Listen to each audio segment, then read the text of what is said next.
What's up, you guys? Today's animated series review is about a wealthy man who learns what it takes to be a hero, while putting aside his greed and ego to protect those he loves and the people around him, all to make the world a safer place, and I'm talking about Iron Man. Iron Man the Animated Series aired in 1994, containing 2 seasons with a total of 26 episodes.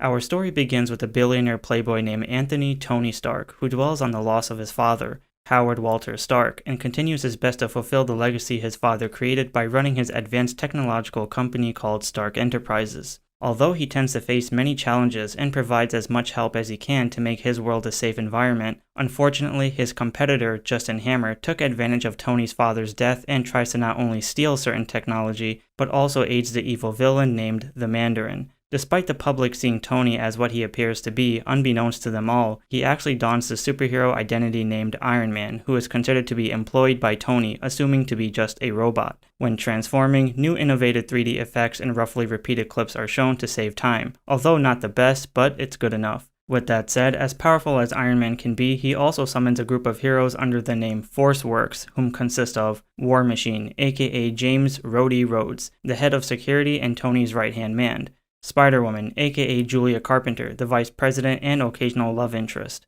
Sentry, an unknown alien-like species with unique powers; Scarlett Witch, aka Wanda Maximoff, a mutant with powers of a sorceress; and Hawkeye, aka Clint Barton, a highly skilled archer. As for the villains, you have the Mandarin, MODOK, and Justin Hammer. Then you have members of the group called the Hand, which consist of Blacklash, Blizzard, Dread Knight, Grey Gargoyle, Hypnotia, Whirlwind, and Living Laser. Then you have some other characters like Fing Fang Foom, Titanium Man, Ultimo, and Red Ghost. Throughout the first season, the Mandarin's essential purpose is to discover the secret materials used to create Iron Man's armor for world domination, which in fact is vibranium.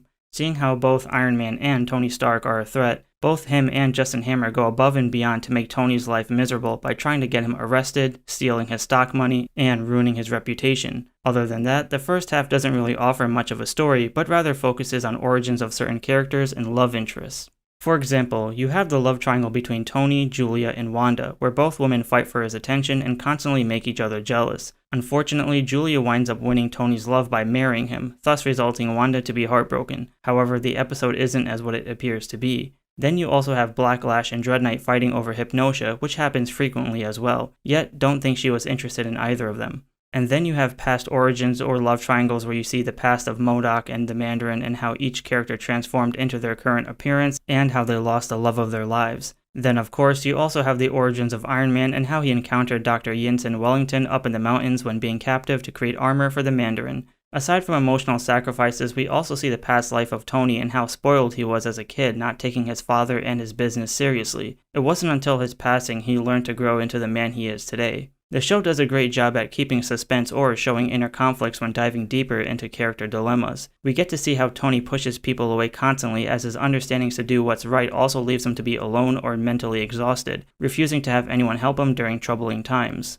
I enjoyed the mysterious behavior of Hawkeye as his actions have left him to be considered a traitor by the rest of the group, and the constant grudges between Iron Man and War Machine is always entertaining despite who's right or wrong. And then there's my favorite seeing the Hall of Armor or Armory, where there's tons of different pieces Iron Man has worn throughout the show in different environments, like Stealth, Hydro, Space, Inferno, Subterranean, and more. The crazy thing is, at the time, MODOK was the only villain to know his true identity but made a truce to never spill. In Season 2, the series takes a turn in its tone as the graphics and design of characters have been updated. There's a new intro and theme song with majority of the characters disappearing or taking the back seat. For example, after a story that involved Tony to fake his own death, including hurting the ones on his own team, the workforce disbands, leaving only James, Julia, and his new AI named Homer to remain with him, which I found awesome because they were tired of his bullshit. This eventually creates a lot of anger within Hawkeye. Not only does he hate Tony for what he's done, but he even goes against him a few times, seeing him as a threat. Even though he lost a lot of friendships, he does acquire some new allies like Nick Fury and other members of S.H.I.E.L.D. and the Incredible Hulk, aka Bruce Banner, whom had his own episode to shine showing his origins and the concept of time rifts. Not to mention, to see the Hulk versus the Hulkbuster is awesome. The reason why this episode was fascinating is simply because it would later open the gates for future cameos in many other series to follow years after.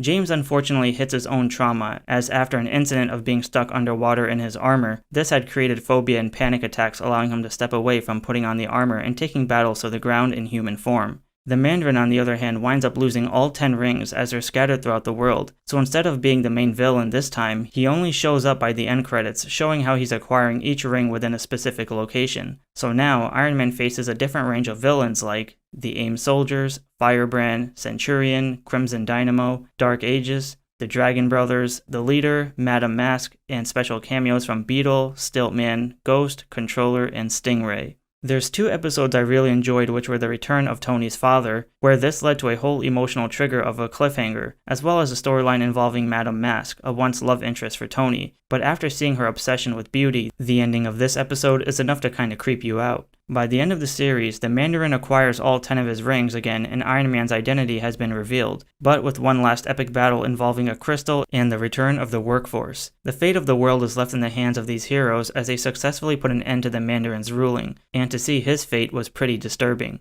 This show had a slow start in the beginning, making it a casual watch, but until you get to season 2, that's where the show picks up and provides darker storylines, better character development, and more interest to keep watching. Even though both seasons offered 2 different tones, they each were good enough to get the viewer engaged. With limited fillers and amazing voice acting, it's definitely a good show for a few reruns. Therefore, Iron Man the Animated Series gets a B. Thanks for watching, give a like and subscribe for more animated series reviews, and stay tuned for the next episode.